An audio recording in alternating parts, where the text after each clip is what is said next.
ang mga kwento ng pag-ibig, kwento ng buhay at kwento ng pag-asa dito sa Barangay Love Stories. Love Stories.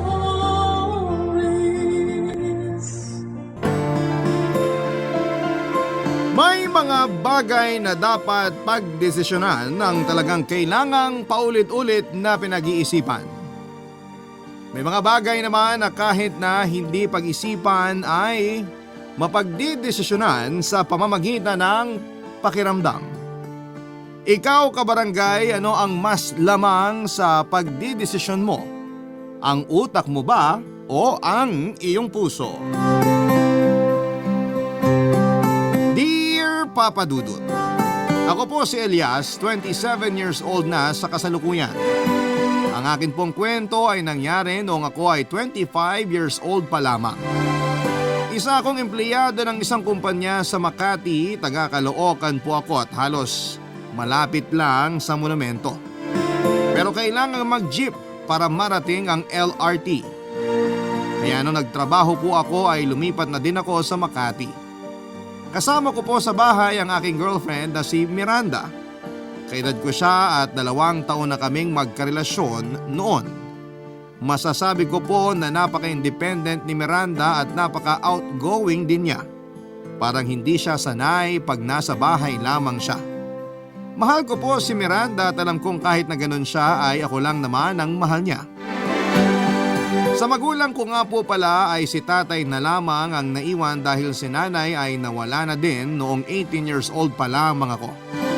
Nagkasakit ng malubha si nanay at hindi na naagapan noong malaman namin ang kalagayan niya. Si nanay pala ay may matagal nang nararamdaman at iniinda.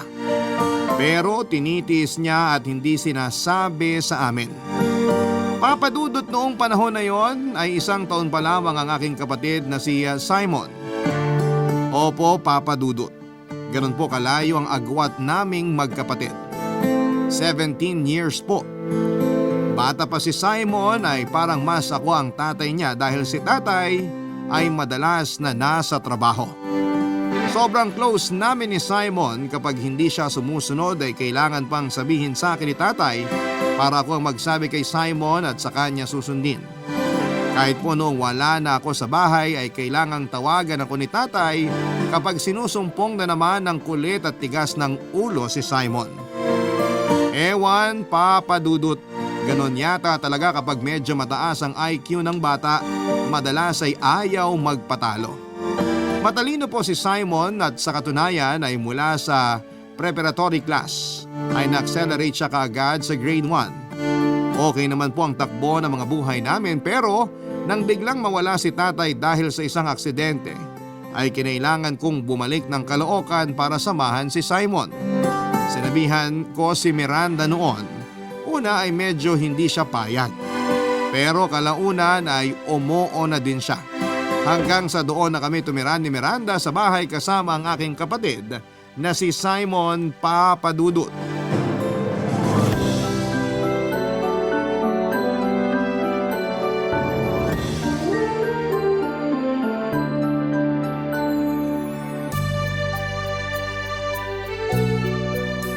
Kamusta ka, Simon? Okay naman po, kuya. Bakit parang ang lungkot mo? Kuya naman, syempre, nawala na si tatay. Bakit ikaw ba? Hindi ka ba malungkot? Malungkot din, syempre. Ganon din ako, kuya. Ikaw talaga, wala akong lusot sa'yo.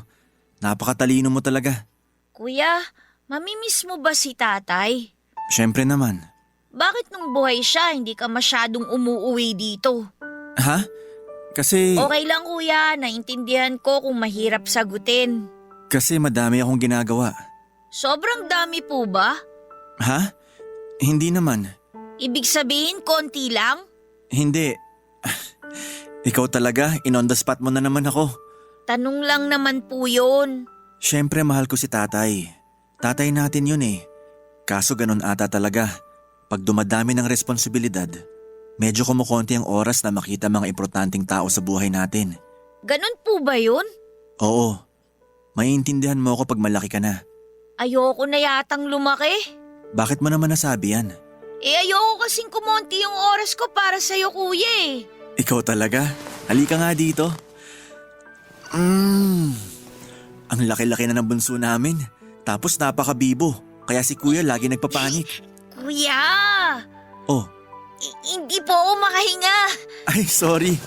Napahigpit ba yakap ko? Naintindihan ko po.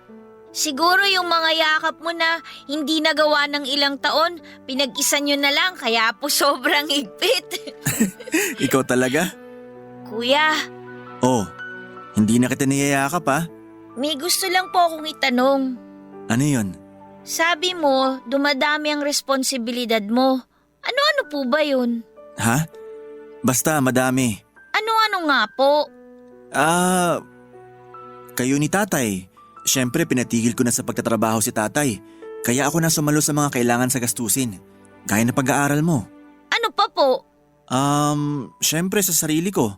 Wala na akong inaasahan kaya kailangan ko din tustusan ng mga pangangailangan ko. Ano pa po? Yun lang. Dalawa lang po yun eh. Ano pa po yung iba? Wala na. Imposible naman po. Bakit imposible? Kasi kahit po kailangan mong magtrabaho para sa amin at para po sa sarili nyo, may araw naman po na wala kayong pasok eh. Bakit po hindi kayo nagpupunta dito pag wala kayong pasok? Ha? Kasi... Kuya, ako lang po tong kausap mo. Bakit po hindi mo masabi? Hi Simon. Wala talaga akong lusot sa'yo eh. Sige na nga. Kasi may girlfriend na si kuya mo. Mag-aasawa ka na? Hindi pa. Girlfriend pa lang. Hindi po ba magkasama kayo sa bahay? Paano mo nalaman yan?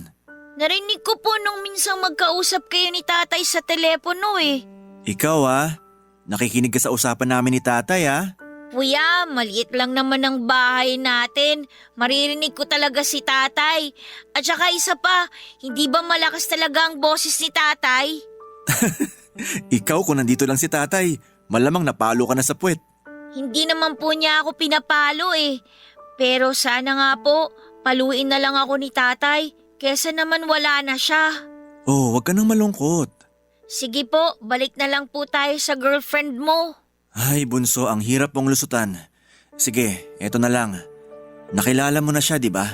Pero ngayon, mas makikilala mo pa siya. Kasi dito na rin siya titira kasama natin. Wala po ba siyang bahay? Hindi naman. May bahay naman siya. Bakit po siya makikitira dito? Ay bunso. Ganito na lang. Magkasama na kasi kami. Pag nagkaroon ka na ng girlfriend, maiintindihan mo rin yon. Pero girlfriend mo pa lang naman siya. At saka hindi niyo pa siya asawa. Bakit kayo magsasama? Halika na bunso. Kumain na tayo at nahihirapan na ako. Niluto kong paborito mong adobong manok. Halika na. Papadudot ganon po talagang kausap si Simon at para kang nakikipag-usap sa matanda. Ang dami niyang tanong pero pag nasagot mo ay mahanapan niya ng butas pag may tinatago ka. Hindi ko alam kung paano sasagutin yung tanong niya. Tama naman po siya, hindi pa kami kasal. Pero ganun na po ang hirap sagutin sa bata. Pero maiintindihan din naman niya yon pagdating ng panahon. Papadudot wala pong problema kay Simon kapag papasok ako sa trabaho. Kasi po bago ko pumasok sa opisina ay ihahatid ko lamang siya hanggang 3:00 lang ang pasok niya pero sumali po siya sa math club kaya naman may mga activities pa sila ng 3 to 5 p.m. Tapos yung teacher niya na ang naghahatid sa kanya sa bahay. Lagi pong sinasabi yan ni tatay noong nabubuhay na ganon ang routine ni Simon. Kaya hindi na po ako nag-aalala kasi sa paghatid kay Simon sa bahay. Wala pang 1 oras ay nakakauwi na din kami. Sinabi ko pong kami kasi nga po ay may mga ilang araw lang ay sumunod na ang girlfriend ko na si Miranda sa bahay para doon na manirahan. Sa totoo lang, Papadudot ay ayaw niyang lumipat kasi sa totoo naman po ay may rason din naman. Kaya ako nangupahan sa Makati para hindi pagod sa biyahe kaya naiintindihan ko po siya doon. Pero ang pinakarason niya po talaga ay sa Makati sila nagkikita-kita ng mga kaibigan niya para gumimik. May hirapan na daw siyang magbiyahe, Papadudot. Madali lang naman ang biyahe, isang jeep palabas ng LRT tapos pagbaba ng LRT Buendia, isang jeep na lamang din papunta sa opisina niya. Gusto ni Mirandang mag-taxi kami palagi kaso ay mauubos naman ang sweldo kung pang-taxi lang sa pang-araw-araw. Ang nakakapagod lang naman sa biyahe ay yung hirap sumakay dahil nga po sa rush hour ang papasok at pauwi. Siya po pala pasok lang napapasabak sa rush hour kasi nga po ay nakikipagkita siya sa mga kaibigan niya pagkatapos ng trabaho. Ako naman po ay diretso uwi na dahil nga po sa walang kasama si Simon. Lagi ding sinasabi ni Miranda na bumili na daw ako ng kotse kaso'y hindi pa po kaya. Siguro'y 1 taon pa para makaipon. Sa Makati din po pala siya nagtatrabaho pero hindi kami magkasama dahil magkaibang kumpanya ang pinagtatrabahuhan namin. Nagkakilala po kami dahil sa common friend. Papa Dudut, ayun nga na pilit ko siyang lumipat sa Caloocan. Sinabi ko na konting tiis na lamang at magiging maayos na kami at yon ang pinangahawakan niya.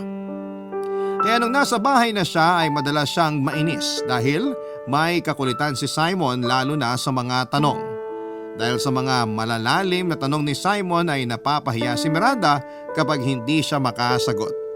Pakiramdam niya ay nagbumukha siyang tanga sa harap ng isang bata. Kaya ayon abot pilit si Miranda sa pagsasabi sa akin na lumipat na kami at ipaalaga na lamang si Simon sa kamag-anak. Napakahirap po sa dibdib ang request ni Miranda. Mahal ko siya pero hindi ko kayang iwan si Simon. Kaya ang naging madalas na senaryo ay nag-aaway kami hanggang sa hiwalayan niya ako na sobra ko namang kinalungkot. Papa Dudut.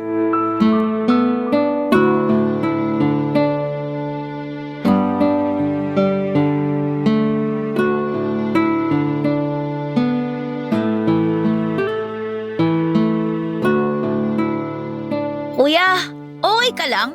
Huwag mo akong intindihin. Nagawa mo na bang assignment mo? Kanina pa po sa school, bago ako ihatid ni Teacher Stephanie, ginawa ko na. Mabuti. Sandali na lang yung kanin, kakain na tayo. Hindi mo pa po sinasagot yung tanong ko. Ano nga bang tanong mo? Kung okay ka lang po ba? Okay lang ako. Wrong answer ka, kuya. Anong wrong answer? Hindi ka po okay. Bakit mo naman nasabi yan? Una po, kanina habang inaayos niyo yung pinto, kala ko may kumakatok ng malakas. Nung makita ko, hinahampas mo po pala, tapos nabagsak niyo pa po pagsara. Pangalawa po, mula pa kanina hindi ko pa nakikita yung ngiti mo. Tapos yung pangatlo, parang wala ka sa sarili mo habang kausap kita ngayon. Huwag mo na lang akong pansinin. Hindi po pwede, kasi kuya kita eh. Pwede yon. Isipin mo na lang muna na hindi mo ako kuya. Ayoko po. Ikaw na nga lang po yung natitira sa akin, tapos iisipin ko pa yan. Kuya, okay ka lang po ba? Bakit ka po umiiyak? May nasabi ba akong hindi maganda? Mahal na mahal ka ni kuya, ha? Lagi mong tandaan yan. Mahal na mahal din po kita, kuya. Patawarin mo ako sa nasabi ko. Huwag ka nang umiyak, kuya. Sorry. Kuya, nandito lang naman ako lagi eh. Pag may problema ka, pwede mo naman akong kausapin. Oo, O ngayon, kuya, ano bang problema mo? ikaw talaga. Napakagaling mo talagang manghuli. Manghuli po? Wala. Kalimutan mo na yung sinabi ko. O sige po. Pero hindi ko pa po nakakalimutan yung tanong ko. Gusto ko pong sabihin niyo sa akin. Huwag po kayong mahiya.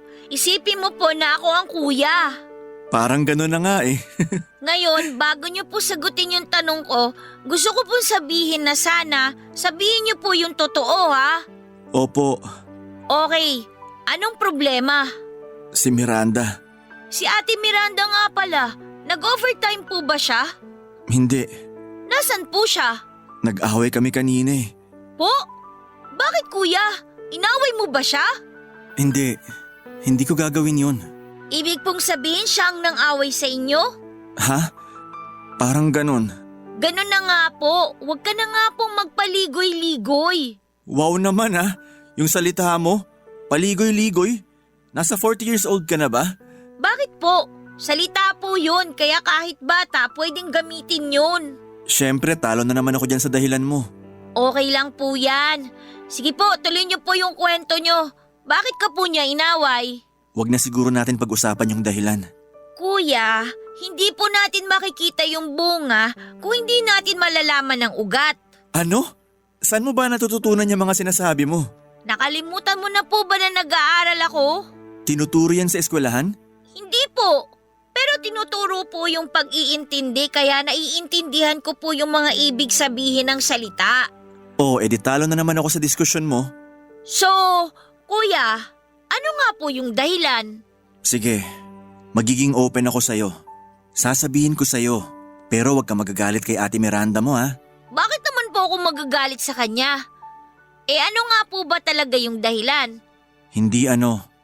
Sino? Sino po? Ikaw. Ako po? Papa Dudut, hindi ako makapagsinungaling sa kapatid ko. Bukod sa dahil mahal ko siya ay sigurado akong malalaman niya din naman ang kadahilanan. Napakatalino ng kapatid ko, Papa Dudut, kaya hindi ko siya manloloko sa mga idadahilan ko na kasinungalingan. Nagulat siya na may naggagawa pala siya na ikinasasama ng loob ni Miranda. Pero sa totoo lang ay nahihiya ako para kay Miranda kasi 8 taong gulang pa lamang si Simon pero ang reaksyon niya ay parang may kaaway siyang matanda. Hindi ko na lamang din masyadong pinansin kasi mahal ko din si Miranda. Siguro kaya siya ganon ay dahil din sa pagmamahal niya sa akin. Papa Dudut, hindi ko alam na gumagawa pala ng paraan si Simon para sa amin ni Miranda. Dahil sa nalaman niyang siya ang dahilan ng pag-aaway namin, ay siya na din ang kumikilos para ayusin ang lahat ng gusot. May sariling cellphone si Simon, dating cellphone ni tatay. Alam niya din kung paano gamitin ito. Tinatawagan niya pala si Miranda pero hindi siya sinasagot. Gusto pala ni Simon na mag-sorry kay Miranda. Kahit na hindi niya maintindihan kung anong nagawa niya, para mainis si Miranda ay magsosorry pa din siya dito. Hindi ko din alam kung paano niya nalaman ang numero ni Miranda nang hindi tinatanong sa akin. Pero nalaman pa din niya. Dahil gusto niyang ayusin daw ang problema na siya ang dahilan. At dahil siya naman daw ang dahilan ay siya lang din ang makakapag-ayos. Dahil din sa hindi sinasagot ni Miranda ang mga tawag ay ilang beses palang nag-message si Simon sa kanya na humihingi ng tawad. Sa dami ng messages, siguro ay nakulitan na si Miranda kaya naman sumagot na ito. Nag-message siya kay Simon na hindi na siya babalik sa bahay namin at hindi na daw kami, Papa Dudut, magkakabalikan. Hindi alam ni Simon kung paano sasagutin ang mensahe ni Miranda na yon. Bagay na nakakalito para sa isang bata. Barangay Love Stories. Barangay Love Stories. Papa Dudut, sobrang guilty ni Simon pero ayaw niyang sisihin ang sarili niya. Dahil makakapagpahina daw sa kanya kapag sinisin niya ang sarili niya. Kaya kahit na-reject siya ni Miranda ay nag-isip pa siya ng ibang paraan para hindi na ako malungkot pa. Sa isip niya ay desidido na si Miranda na hindi ako balikan. Kaya ang naisip ni Simon ay ang hanapan ng kapalit si Miranda na dapat ay match na match sa akin. Papa Dudut, hindi ko alam noon ang mga ginagawang yon ni Simon para sa akin. Nalaman ko na lamang noong kalaunan. Pero ayun nga po, naghanap siya ng imamatch sa akin na dapat ay pasok daw sa personality ko. Yung maiintindihan ako at maiintindihan ko siya. Ewan, Papa Dudut. Hindi ko alam kung alien ba ang kapatid ko sa pag-iisip niya. Ayun nga po, nalaman ko na lamang na may kandidato siyang napili. Una ay ang nanay ng isa niyang kaklase na byuda na. Pangalawa ay ate ng isa sa mga kaklase niya na nasa 19 years old na noon. Pangatlo ay ang teacher niya, yung laging naghahatid sa kanya pauwi, at ang pang-apat ay ang lady guard ng eskwelahan. Papa Dudut, hindi ko na naitanong noon ang mga criteria niya kung paano siya mamimili pero na-eliminate niya isa-isa ang mga kandidato niya at ang natira ay ang teacher niya na si Teacher Stephanie.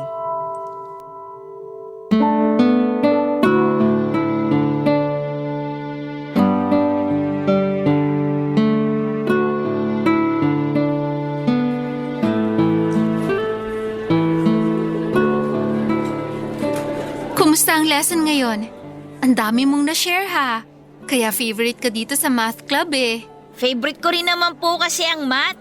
Hindi naman halata sa taas ng mga grades mo? Teacher Stephanie, pwede po ba tayong mag-usap?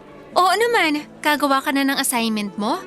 Alam mo, bilib ako sa'yo. Pagkatapos ng math club, lagi mong tinatapos ang assignments mo bago umuwi. Madami ka bang ginagawa sa bahay? Wala naman po bukod sa kakain, magpapahinga, kwentuhan po kay kuya, tapos matutulog na. Kung sabagay, maganda yan. Para pagdating sa bahay, relax ka na at may quality time ka pa sa kuya mo. Opo, O tara na, gawin mo na yung assignment mo. hindi po tungkol doon ang tatanungin ko. Tungkol saan? Survey lang po. Wow, survey! Saan mo narinig ang salitang yan? Dati po nung buhay pa si tatay, may nagpunta po sa bahay. Ang sabi po magsa-survey lang daw. Ano naman ang sinisurvey sa inyo? Tinanong po nila si tatay kung ano daw po yung sabong panlaba na ginagamit ng mga mister. Nakakatawa naman yon. Meron pa palang ganun ngayon. Ay hindi po, noon pa po yun. Ikaw talaga. Siyempre, pinipilosopo mo na naman ako. Biro lang po, Teacher Stephanie. Oh, huwag mong sabihin yung survey mo itungkol sa sabong panlaba na gamit ko. Hindi po. Tungkol saan? Ano po bang hinahanap nyo sa gusto nyo maging boyfriend? Mariosep na bata to. Bakit mo naman natanong yan? Survey lang po, teacher. Para saan ba yung survey mo? Tsaka ko na po sasabihin sa inyo. Basta kailangan po muna masagot nyo yung mga tanong ko. O sige na nga. Yay! Ano pong sagot nyo? Teka, kinakabahan tuloy ako. Ano uli yung tanong mo? Ano po ba ang hinahanap nyo sa gusto nyo maging boyfriend? Siyempre, yung basic. Mabait. Yes! Anong yes? Yes po! Ano pa po? Mapagmahal. Yun! Ha? Yun lang po ba? Meron pa. Dapat responsable. Eksakto! Ang alin? Yun pong sinabi nyo. Okay. Kailangan po ba mayaman siya? Naku, hindi naman kailangan. Kung magkakatuluyan kami, mapagtutulungan naman namin ng pagyaman. O kung hindi man, magkaroon lang ng sapat na ipon. Teka, ano ba tong sinasabi ko? Boyfriend palang tanong. Dun din naman po ang punta nun eh. Naku, hindi tayo dapat pakasiguro. Pero dapat parehong gumagawa ng paraan para magtagal ang relasyon at pwede nang umabot sa kasalan. Ay, ano bang sinasabi ko? Nawala ko sa sarili ko, akala ko matanda ang kausap ko. Hindi naman po kailangang maging matanda para maintindihan ang pagmamahalan. Tama ka. Ay, itong batang to, napapasugod tuloy ako.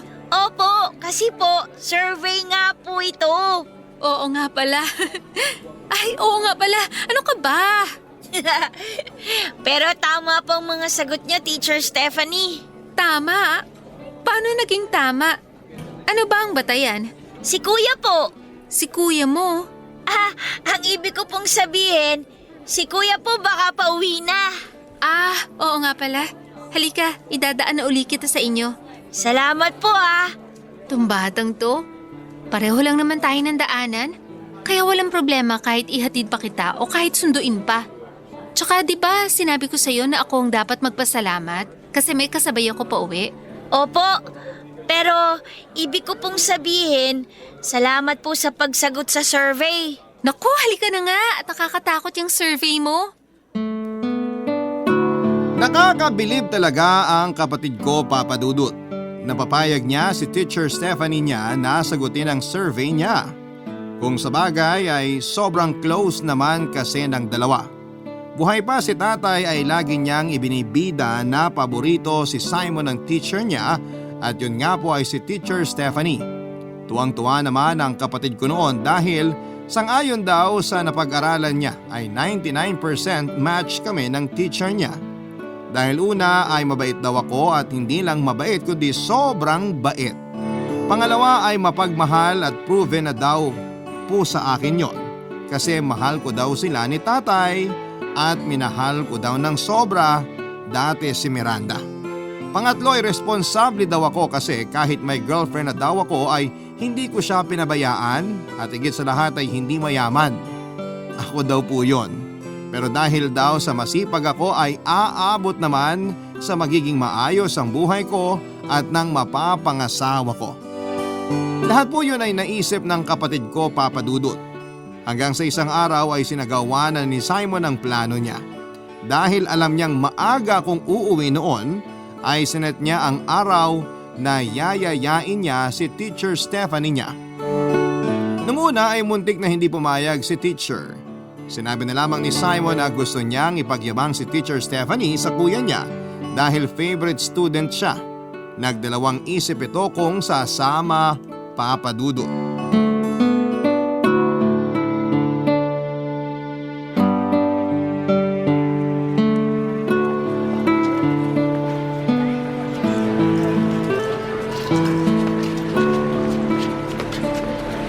Simon, siguro sa ibang araw na lang ako pupunta sa inyo. Teacher, please po. Ngayon ka na po pumunta.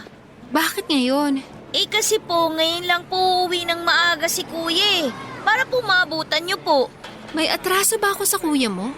Wala po. Gusto ko lang po kayong ipakilala na kayo po yung favorite teacher ko. Yun lang pala. Sa ibang araw na, nahihiya ako. Bakit po ayaw niyong pumunta sa bahay? May atraso po ba kayo kay kuya? Ha? Wala ah. Ano naman ang magiging atraso ko? Wala naman po pala Kaya sama na po kayo. May ibang araw pa naman siguro na maaga uuwi ang kuya mo. Siguro sabihin mo na lang sa akin in advance para alam ko. Ngayon na po. Bakit ba? Kasi bumili na po ako nitong tinapay at kape. Oh, ano naman ang kinalaman ko sa pasalubong mo sa kuya mo? Hindi po to para kay kuya. Para po to sa inyo. Ang binili ko nga po yung paborito niyong tinapay Ha? Binili mo yan para sa akin? Opo, para po may merienda kayo habang kausap si kuya.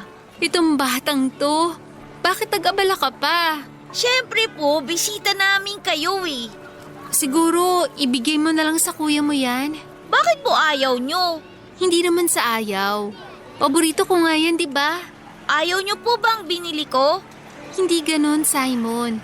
Siguro naman, magugustuhan din ng kuya mo yan. Hindi po kumakain ng tinapay si kuya. Ha? Sige na po, Teacher Stephanie. Please naman po. Naku, itong batang to. Sige na nga, sasama na ako. Yay! Pinag-ipunan mo ba yung pinambili mo ng tinapay at kape? Hindi po. Humingi lang po ako ng pera kay kuya kaninang umaga. Ay, nakakaya sa kuya mo. Baka sabihin yung pera niya para sa akin pala mapupunta. Hindi po ganun si kuya. Baka nga po kung nalaman niya na pupunta kayo, bumili pa ng cake yun Hindi alam ng kuya mo na isasama mo ko sa bahay niyo at ipapakilala sa kanya? Secret po kasi. Secret? Sa kuya mo? Bakit? Po? Wala lang po. Gusto ko po kasing makita yung reaksyon niya kapag pinakilala ko na po kayo sa kanya. Reaksyon? Bakit? Kasi nga po, kayo yung favorite teacher ko. At ako po yung favorite na student nyo. Siguro naman kahit hindi mo ko ipakilala na favorite teacher mo, ay proud na proud sa yung kuya mo. Pero iba pa din po pag nagkakilala na kayo. Anong iba dun? Kasi po, makukwento nyo sa kanya ng personal kung kumusta na po ako sa school. Pag nakikita niya ang grades mo, sigurado sapat na yun. Iba pa din po yun, teacher. Kaya, salamat po, Teacher Stephanie Saan? Kasi pupunta po kayo sa bahay. Naku, ikaw nga ang gumastos dyan, ikaw pa ang magpapasalamat. Hindi po akong gumastos. Remember po, pera ni kuya yung pinambili ko dito. Huy, baka sabihin pinagtatawanan natin ng kuya mo. Sino po magsasabi? Malay mo, may makarinig. Hindi naman po nila kilala si kuya. Tsaka isa pa po, hindi naman natin siya pinagtatawanan Alam mo, ang galing mo talaga magbigay ng sagot. Magaling po kasi ang teacher ko. Baka nakakalimutan mo, math teacher ako. Pero magaling po akong mag-compute dahil sa inyo. Kasi naman, matalino ka talaga. Mana po ako kay tatay, kay nanay at saka kay kuya. Matalino din ang kuya mo? Minsan po nagkakamali, pero ngayon po hindi na siya nagkakamali. Saan? Sa inyo po. Ang ano? Po? Itong tinapay po.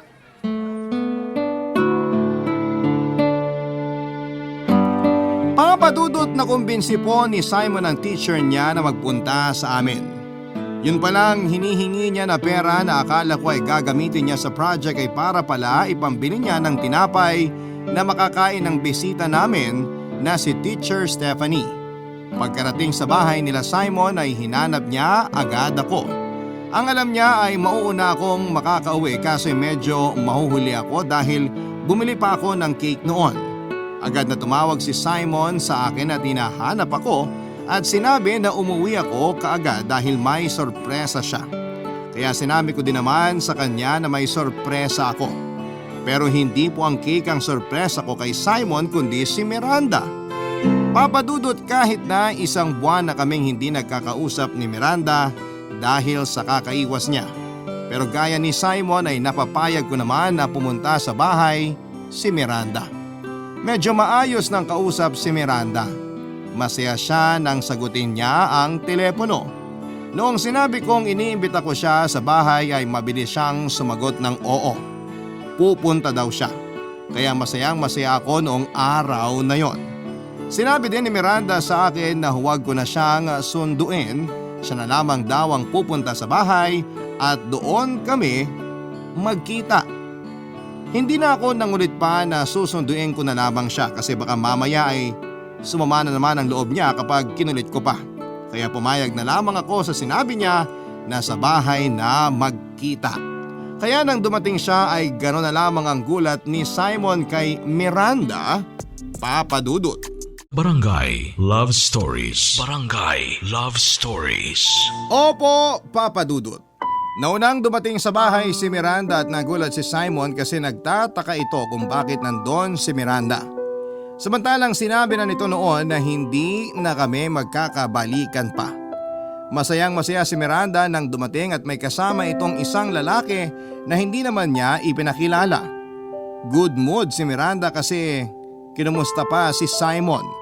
Pero nasira ang ubod ng tamis ng ngiti ni Miranda nang hanapin niya ako kay Simon. Sinabi ni Simon na wala pa daw ako sa bahay at may binili. Pero ang nandun daw ay ang bagong girlfriend ko. Ang tinutukoy ni Simon kay Miranda na girlfriend ko ay si Teacher Stephanie. Nagulat naman si Teacher Stephanie sa ginawang pagpapakilala ng teacher or ng estudyante niya bilang girlfriend ko. Hindi makasagot si Teacher Stephanie pero mas lalong hindi nakapagsalita si Miranda dahil sa gulat. Para siyang na-lockjaw. Kung masaya si Miranda nang dumating sa bahay ay agad itong umalis. Hindi sa sobrang lungkot kundi sa sobrang galit. Si teacher naman ay gulong-gulo at tinanong si Simon kung ano ang nangyayari. Sakay kinuwento ni Simon sa teacher niya kung sino si Miranda at kung ano ang ginawa nito sa akin. Ako naman papadudot na walang kamalay-malay sa mangyayari sa bahay ay sobra din ang saya. Dahil sa isip ko ay maayos ko na ang lahat dahil magkakausap na kami ni Miranda na hindi ko naman pala aabutan sa bahay papadudot.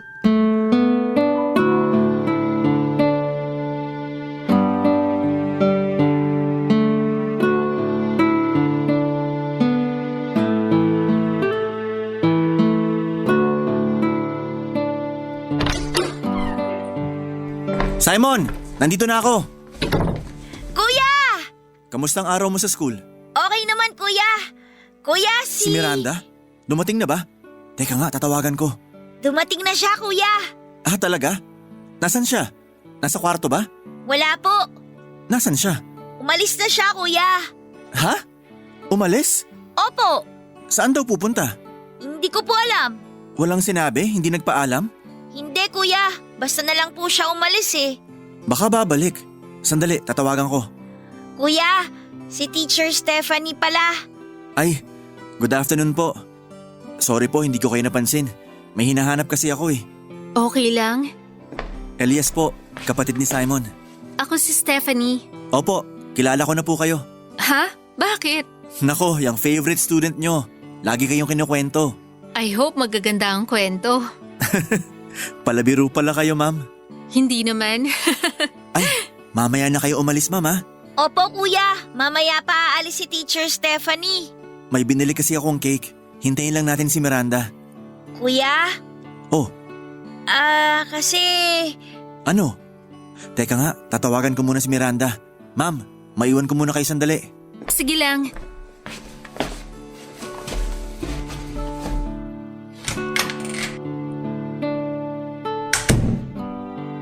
Okay ka lang po, ma'am? Okay lang ako. Bakit hindi mo sinabi sa kuya mo na umalis na si Miranda at galit? Malalaman naman po niya yun eh. Simon! Bakit po kuya? Ano yung sinasabi ni Miranda na may pinakilala ka daw na bagong girlfriend ko? Kasi hindi mo na naman siya girlfriend, di ba? May problema lang kami pero hindi pa naman kami naghihiwalay. Pero kuya, hindi ka na niya binalikan. Hindi ka na niya kinausap ng matagal eh. Kasi nga binibigyan namin ng space ang isa't isa. Ano na naman ba to, Simon? Sir, sandali. Baka pwedeng huminahon kayo. Paano ko hihinahon, ma'am? Simon, anong ginawa mo? Sir, bata lang po yan. Medyo kumalma naman kayo. Sandali, ma'am. Nakikialam na kayo sa amin eh. Hindi naman. Pinapaalalahanan lang kita. Sino bang sinabi mong girlfriend ko, ha, Simon? Sir naman, yung boses nyo. Sandali. Ikaw ang nandito. Ibig sabihin ikaw ang sinabing girlfriend ko? Hindi naman sinasadya ni Simon. Kasi medyo agresibo yung babaeng dumating. Anong klase pangangatwiran yan? Yan ba tinuturo niyo sa kapatid ko? Huwag naman ganyan, sir. Nagpapaliwanag lang ako. Kaya siguro nagkaganyan ng kapatid ko. Baka kung anong tinuturo niyo. Sobra naman yata yan. Alam niyo, umalis na kayo dito sa bahay ko. Kuya, sorry po. Kuya, wag ka na po magalit. Wala pong kasalanan si Teacher Stephanie. Kuya, sorry po. Simon, tahan na. Huminahon ka. Oh, bakit ka nanginginig? Simon! Simon! Bakit naninigas ang katawan mo? Simon! Sorry. Sorry na pagtaas kita ng boses. Hindi galit si Kuya. Hindi sinasadya ni Kuya. Mahal ka ni Kuya, Simon. Papa Dudut, hindi ko alam kung ano ang pumasok sa akin at nasigawan ko ang teacher ng kapatid ko at napagtasan ko din ng boses ang kapatid kong si Simon na 8 taong gulang pa lamang. Papa Dudut, hindi ko alam ang gagawin ko at nagne-nervous breakdown ang kapatid ko. Iyak lamang siya ng iyak at hindi ko kayang may mangyari sa kanya. Hindi ko alam ang gagawin ko kapag may nangyari. Dinala ko kaagad siya sa doktor at sobrang halo-halo ang nararamdaman ko pero nangibabaw ang guilt, Papa Dudut. Hindi ko na naalala na nandun pala yung teacher ni Simon nung itakbo ko sa doktor ang kapatid ko ay iniwan na namin si Teacher Stephanie sa bahay. Kumalma din si Simon pagdating sa ospital at tumigil na siya sa pag-iyak. Pero ako ay hindi. Papa Dudut, gusto kong saktan ang sarili ko dahil sa mga nagawa ko. Nang tuluyan ang kumalma si Simon ay nakatulog na ito. Hindi ko na siya nakausap hanggang sa makatulog. Matapos ang nangyari ay wala akong ibang nasa isip kundi ang kapatid ko. Nabura si Miranda sa iniisip ko at nakalimutan ko na si Teacher Stephanie na nagawan ko din ng mali dahil sa mga hindi magandang nasabi ko. Sobrang parang nagtrabaho ako ng isang buong araw. Dahil yung pagod ng katawan ko dahil sa bigat ng nangyari ay ang nakapagpatulog sa akin. Ayokong matulog pero katawan ko na ang kusang nagpahinga. Pero hindi ko iniwan si Simon sa kwarto niya. Doon ako nakatulog sa tabi niya. Papa Dudut, halos mawala ako sa sarili nang maalimpungatan ako noong umaga. Wala po sa tabi ko si Simon. Hinanap ko siya sa buong bahay pero hindi ko siya nakita. Kaya pinuntahan ko ang taong pinagkakatiwalaan niya, Papa Dudut.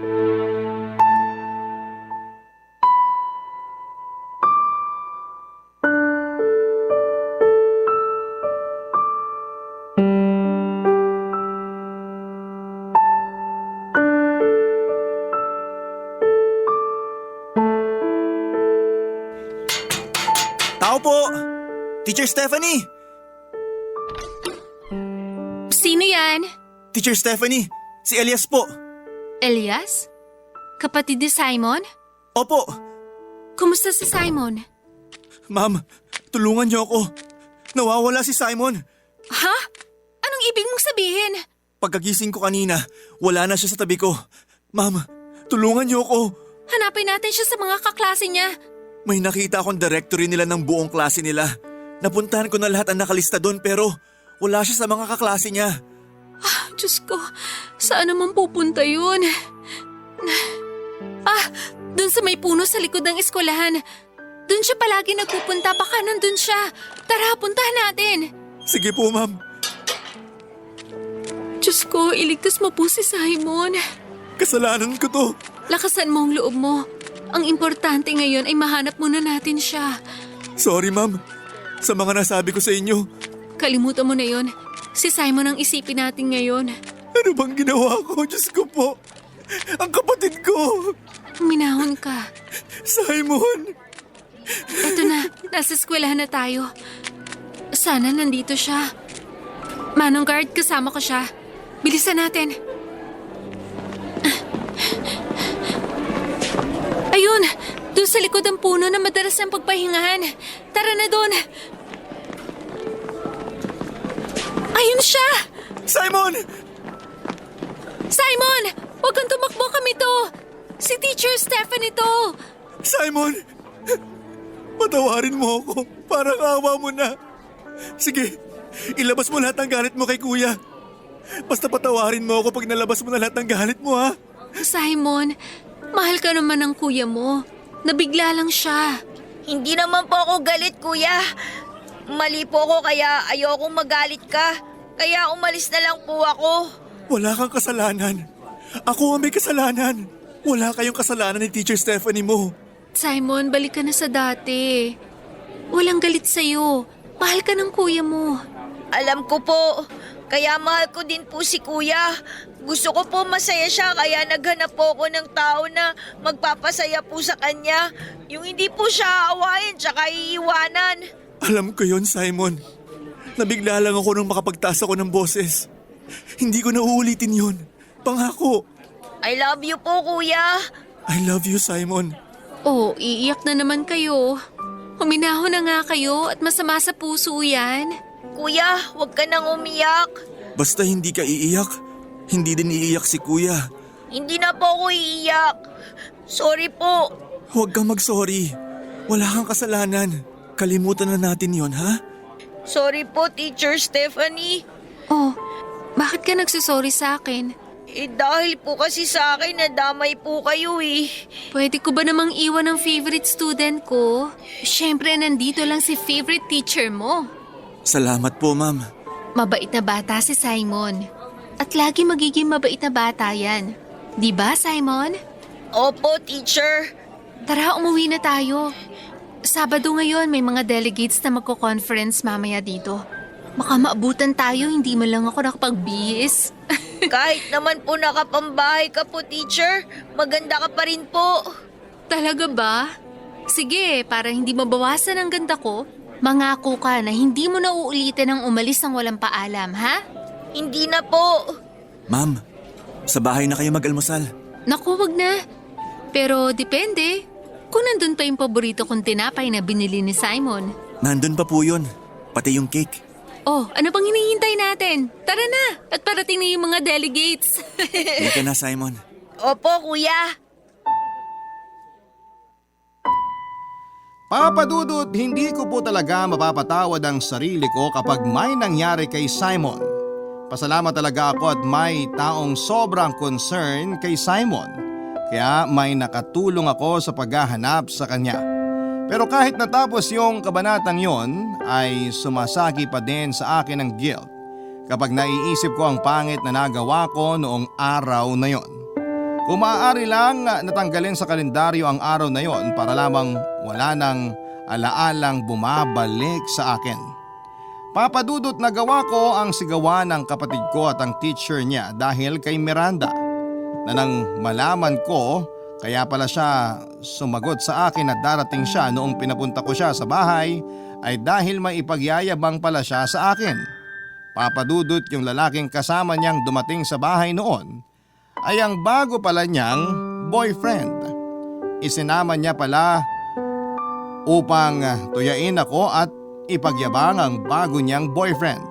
Dahil sa kanya ay nagawa ko ang bagay na yon sa kapatid ko na hindi naman pala sulit na ipaglaban at ipagtanggol. Si Simon naman ay accelerated na naman sa grade 4 sa edad na 10. Mabuti na lamang ay nakarecover si Simon sa nangyaring breakdown niya. Ilang beses na counseling lang ang naging paraan namin para maayos ang lahat. Hindi na niya teacher si Teacher Stephanie, ibang grade naman ang tinuturuan nito. Pero favorite teacher at student pa rin sila sa isa't isa. Hindi na sila nagkakasama sa klase pero sabay pa din silang umuuwi. Kaya madalas ko ding nakikita si Teacher Stephanie, bukod sa lagi nga po niyang hinahatid si Simon ay dahil girlfriend ko na din po siya. Papadudot, ewan ko nga sa computation ng kapatid ko tungkol sa relasyon. Pero napaka-accurate po nito dahil mahal na mahal namin ni Stephanie ang isa't isa at ang pinaka-importante ay mahal ni Stephanie ang kapatid ko na parang isang anak. Kaya naman eto kami ngayon makalipas ang 2 taon. Isang masayang pamilya. Oo nga pala Papadudot, nabalitaan ko din na iniwan si Miranda ng lalaking kasama niya noon sa bahay. Ang dahilan ay ayaw nitong kasama ang kapatid ni Miranda na nakikitira sa kanila. Ayaw ko na lang pong magsalita kung bakit nangyari sa kanya yon, pero ang masasabi ko lang po, kung mabuti o masama ang ginawa mo sa kapwa mo ay mabuti o masama din ang babalik sa iyo. Salamat po Papadudot sa Barangay LS 97.1 at nabigyan ninyo ng pagkakataon ng kwento ko na maitampok sa inyong programa. Ang inyong forever kapuso at kabarangay, Elias. Nagustuhan ng iyong napakinggan? Ituloy yan via live stream sa www.gmanetwork.com/radio. Barangay LS 97.1 Forever